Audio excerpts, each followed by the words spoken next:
전이었죠. 우리 하나님의 사람에 대해서 함께 말씀을 상고하였고, 저나 또 우리 모든 그리스도인들이 하나님의 사람은 어떤 모습을 갖고 있는가, 이 부분에 대해서 우리가 함께 상고했습니다. 우리가 진정 하나님의 사람이 되기 위해서 그냥 가만히 있는 것이 아니라 매일같이 뛰면서 달려가는 인생을 살아야 한다라고 말씀을 나누었습니다. 오늘은 하나님의 사람이 뛰면서 달려가야 할 세 가지 마지막 길들을 우리가 함께 상고하고자 합니다.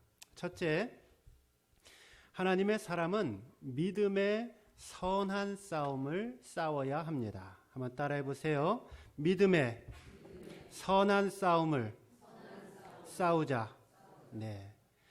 하나님의 사람은 그 인생을 통하여 믿음의 선한 싸움을 싸우며 살아야 합니다. 12절 말씀 우리가 함께 봉독합니다. 12절 시작. 믿음의 선한 싸움을 싸우라. 영생을 취하라. 이를 위하여 내가 부르심을 입었고 많은 증인 앞에서 선한 증거를 하였도다. 네. 여기 전반전 말씀을 주목해 보세요. 여기 믿음의 선한 싸움을 싸우라 라고 이야기를 합니다. 그리고 그 뒤에 말은 또 더 기가 막히죠. 영생을 취하라 라고 말씀합니다. 우리가 일반적으로 알고 있는 말씀과는 조금 더 그 깊이야, 내용과 깊이가 깊습니다. 예수를 믿으세요. 믿음 생활을 하세요. 구원을 받습니다. 에서 그치는 것이 아니라 믿음의 선한 싸움을 싸우라 말씀하시고 영생을 취하라 라고 말씀하고 있습니다. 하나님의 사람은 믿음의 선한 싸움을 합니다. 그리고 그 결과로 영생을 취하게 됩니다. 세상의 사람들은 썩어질 세상을 위하여 일하고 싸웁니다. 그렇지만 우리는 영원토록 썩지 아니하는 생명의 면류관을 얻기 위해서 영적인 싸움을 하면서 살아갑니다. 여러분, 이 싸움은, 믿음의 선한 싸움은 보통 싸움이 아닙니다. 로마 시대 때 글래디에이터, 검투사들이 서로 목숨을 내어 걸고 무기를 가지고 상대방이 죽을 때까지, 한 사람이 죽을 때까지 싸우는 그 싸움을 가리킬 때 오늘 본문에 사용된 선한 싸움이라고 하는 싸움의 단어가 사용되어졌습니다. 즉 생명을 걸고 믿음의 선한 싸움을 해 나가는 것입니다. 저와 여러분이 싸워야 할 세 가지 영적인 싸움이 있습니다. 첫째는 마귀와의 싸움입니다. 그리고 두 번째는 죄와의 싸움입니다. 그리고 세 번째는 나 자신의 육신과의 싸움입니다. 우리가 싸워야 할 첫 번째 대적은 하나님의 대적이요, 우리 모든 그리스도인의 대적인 사단과의 싸움입니다. 예수님을 대적하였던, 예수님을 넘어뜨리려고 하였던 그 사단 마귀는 오늘도 예수님을 따르는 모든 사람들, 예수 믿는 자들의 영혼을 갉아먹고 그들을 유혹하면서 하나님의 뜻에서 벗어나도록 살게 합니다. 배가 고파 울부짖는 사자처럼 때로는 우리에게 강력하게 사단의 권세가 우리에게 찾아오기도 하고, 때로는 간교한 뱀처럼 우리가 마치 그 사단의 괴계 속에 빠져들매도 불구하고 알지도 못하는 사이에 사단의 종로로 타고 있는 그러한 간교한 모습으로 우리에게 찾아오기도 합니다. 그러므로 믿음에 굳게 서서 이 사단 마귀와의 이 영적인 싸움을 준비해야 되고 대적하며 이 영적 싸움 속에서 승리해야 합니다. 두 번째 싸움은 죄와의 싸움입니다. 히브리서 12장 4절에 보면 너희가 죄와 싸우되 아직 피 흘리기까지는 싸우지 아니하였다라고 이야기를 합니다. 죄를 이기기 위해서는, 죄 가운데 승리하기 위해서는 피 흘리기까지, 우리의 영혼의 피가 흘려지기까지 철저한 영적인 싸움을 성경은 요구합니다. 내 몸에서 죄의 흔적들을 털어버리고 하나님의 사람답게 살아가기 위해서는 피 흘리기까지 싸워야 하는 이 죄와의 싸움이 있음을 기억하십시오. 세상은 결코 호락호락하지 않습니다. 한두 번 죄를 거절하는 것으로 죄가 우리 곁에서 떠나는 것이 아닙니다. 조금만 방심해도 어느 틈엔가 죄가 우리의 심령과 삶 속에 또아리를 틀고 우리를 넘어뜨리게 합니다. 세 번째는 나 자신과의 싸움입니다. 우리 안에 있는 육체의 정욕, 육신의 정욕을 거부하고 성령의 다스림을 추구해야 합니다. 사도 베드로는 베드로전서 2장 11절에서 이렇게 말합니다. 사랑하는 자들아, 나그네와 행인 같은 너희를 권하노니 영혼을 거스려 싸우는 육체의 정욕을 제어하라 말씀합니다. 나의 영적인 삶에 있어서 가장 큰 적은 누구인가? 주변 사람이 아닙니다. 나를 힘들게 하는 나의 환경이 아닙니다. 가장 나의 영적인 삶에서 가장 큰 적이 있다라면 어찌 보면 그것은 나 자신이라고 말씀드릴 수 있습니다. 그러므로 자신을 쳐서 복종시키는 이 자와의 투쟁을 계속해야 합니다. 어떤 사람은 부부싸움은 한치의 양보도 없이 목숨 걸고 하는 사람들이 있습니다. 그런데 사단과의 싸움은 싸워보지도 않고 싱겁게 물러섭니다. 어떤 사람은 다른 성도와는 끊임없이 분쟁하고 싸우고 목회자와 끊임없이 대립하고 싸우려고 합니다. 그런데 정작 대적해야 할 내 안의 죄와는 전혀 싸움을 하지 않습니다. 여러분, 이것은 잘못돼도 보통 잘못된 것이 아닙니다. 다른 싸움은 이겨도 그만이고 져도 그만인 경우가 많이 있습니다. 그러나 이 사단과 하는 이 영적인 싸움만큼은 반드시 이겨야 합니다. 죄와 싸우는 이 싸움만큼은 반드시 승리해야 합니다. 나 자신의 육신의 정욕과 싸우는 이 싸움은 반드시 이겨야 하는 싸움인 것입니다. 하나님의 사람들, 그들은 누구인가? 믿음의 선한 싸움을 끝까지 싸워서 삶 속에 승리의 깃발을 올리는 사람들입니다. 바라기는 오늘 나에게 주어진 이 믿음의 선한 싸움을 승리하셔서 참된 하나님의 사람들 되시기를 주님의 이름으로 축원드립니다. 두 번째는 하나님의 사람은 겸손하여 마음을 높이지 말아야 합니다. 한번 따라해 보겠습니다. 겸손한 삶을 살자. 네. 하나님의 사람은 겸손한 삶을 살아갑니다. 17절 말씀을 한번 여러분들이 읽어주시면 고맙겠습니다. 17절 시작.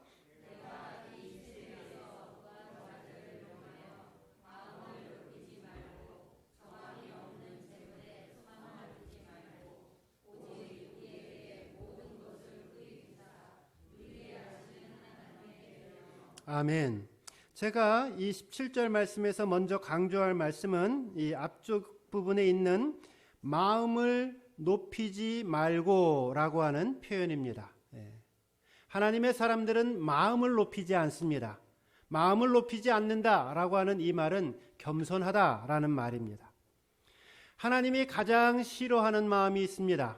그것은 높은 마음, 교만한 마음입니다. 반대로 하나님께서 가장 기뻐하시는 마음이 있습니다. 그것은 겸손한 마음입니다. 그러므로 하나님이 인정하시는 하나님의 사람이 되려고 한다면 무엇보다도 이 교만한 마음을 내어 던지고 겸손한 삶으로 바뀌어야 합니다. 교만은 어디서부터 시작이 되어지는가 곰곰이 생각을 해보았습니다. 교만한 사람들의 공통적인 특징이 한 가지가 있습니다. 그것은 내가 남보다 뭔가 조금 낫다라고 생각하는 마음이 그 마음 속에 차 있습니다. 어떤 사람들은 내가 가지고 있는 돈이 다른 사람들보다 좀 더 많다라고 하면서 그것을 교만의 도구로 사용합니다. 어떤 사람들은 내가 가지고 있는 지식이 다른 사람들보다 좀 더 많다라는 그 도구를 가지고 자신을 스스로 높인다라는 것이죠. 또 어떤 사람들은 우리 자식이 다른 집 자식보다 잘 됐다. 그것이 나를 교만하게 만드는 도구로 사용된다라는 것입니다.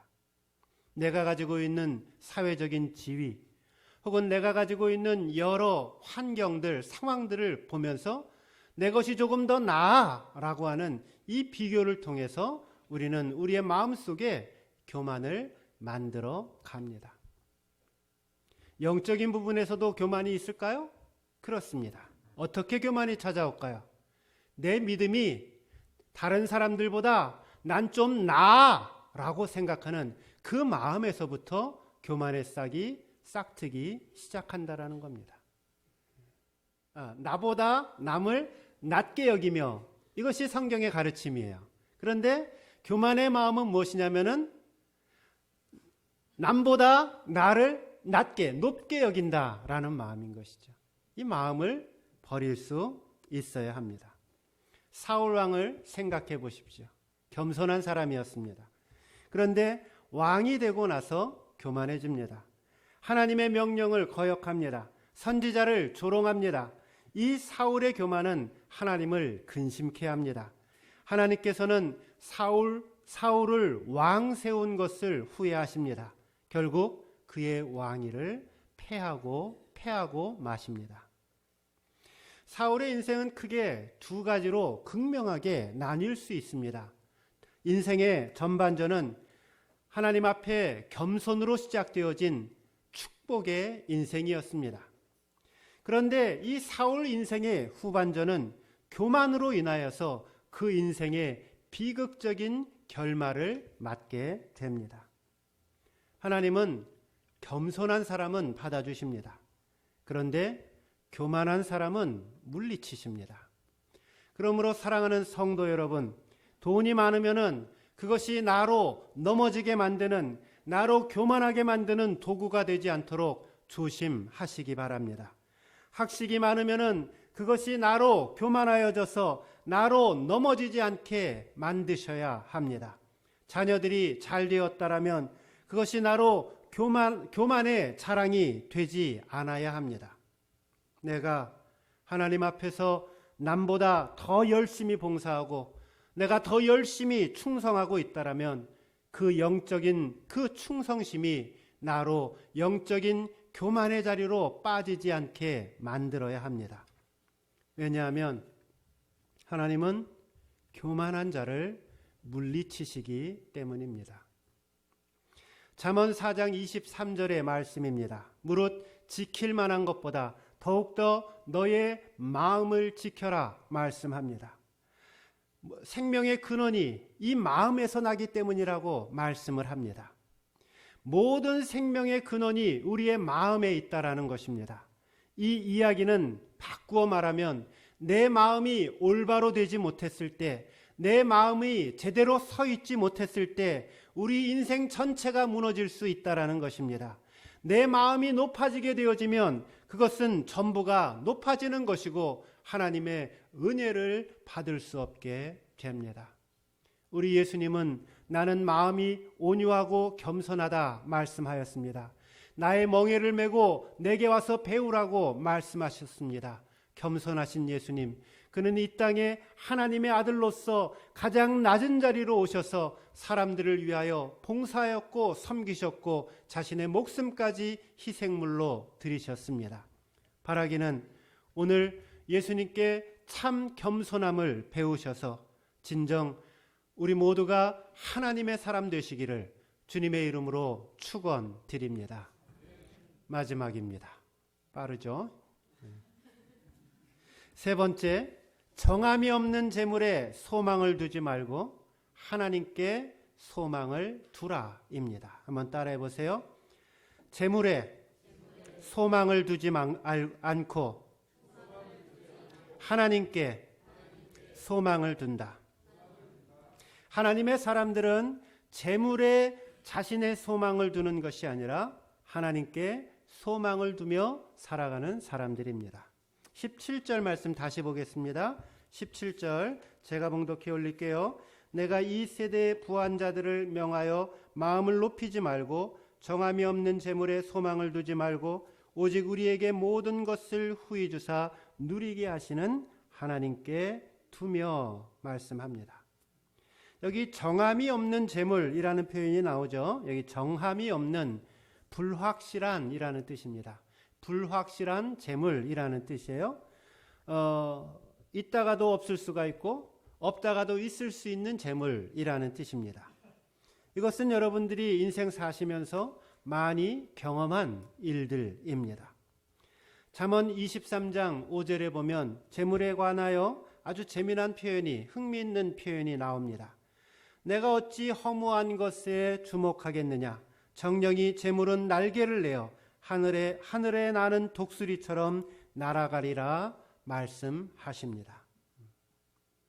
하늘에 창공을 날아다니는 독수리처럼 그렇게 우리가 재물에 아무리 주목한다 하더라도 그것이 날아가 버리는 독수리와 같다 말씀하고 있습니다.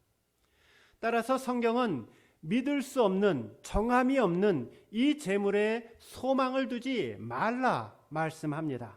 소망을 둔다, 물질에, 재물에 소망을 둔다. 이 말은 재물을 신뢰하지 말라라는 말이고 재물을 모으는 것을 목표로 삼지 말라라는 말씀입니다.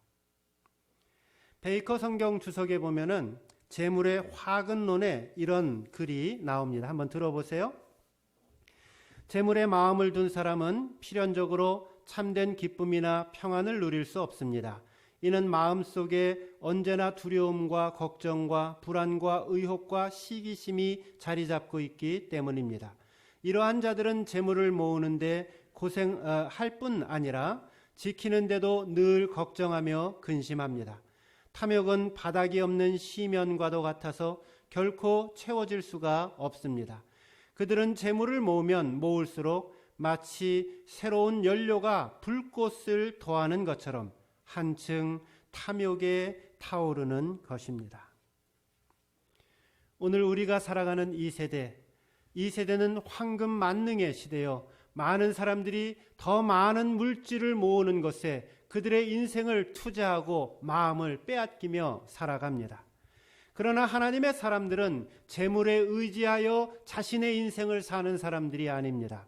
재물에 소망을 두는 인생이 아니라 하나님께 소망을 두며 사는 인생입니다. 오늘 우리가 본문에 소망을 두며 살아가야 할 이 하나님에 대해서 이렇게 설명하고 있습니다. 17절 다시 한번 보세요. 눈으로 보세요. 중간쯤 보면 하나님에 대해서 이렇게 설명합니다. 오직 우리에게 모든 것을 후히 주사 누리게 하시는 하나님께 두며 라고 설명합니다. 하나님을 설명할 때 뭐라고 설명하냐면 후히 주시는 하나님이라고 설명합니다. 플루시오스, 풍부하게, 부유하게 주시는 하나님이라는 뜻입니다. 그 다음에 누리게 하시는 하나님이라는 표현이 있죠. 누리다, 아폴라우시스라고 하는 말은 즐거움을 주다라는 뜻입니다. 하나님께서는 우리에게 모든 것을 후히 주시고 누리게 하시는 분이십니다. 그러므로 하나님의 사람은 재물에 소망을 두는 인생이 아니라 모든 것의 주인이시고 후히 주시고 풍성하게 누리게 하시고 우리를 즐겁게 하시고 행복하게 하시는 하나님께 소망을 두며 살아갑니다. 18절 말씀 보겠습니다. 18절 우리 그리스도인들은 물질을 의지하며 사는 것이 아니라 하나님의 사람들은 물질을 의지하며 사는 것이 아니라 하나님 자신을 의지하며 산다 말씀드렸습니다. 이 18절 말씀은 어떤 내용이냐면은 그러면 우리에게 하나님께서 물질을 허락해 주셨는데 이 물질을 어떻게 사용할 것인가, 물질의 선용에 관한 말씀입니다.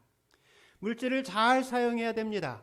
물질을 자신을 위해서만 사용하는 것이 아니라 물질을 남을 위해서 사용하는 삶의 신앙의 훈련들을 해야 합니다. 가끔 신문이나 뉴스 같은 데 보면 돈을 많이, 나이가 많이 들으셔서 김밥 팔고 떡볶이 팔아서 돈을 수억 원을 이렇게 사회에 기부하는 그러한 사람들을 보게 됩니다.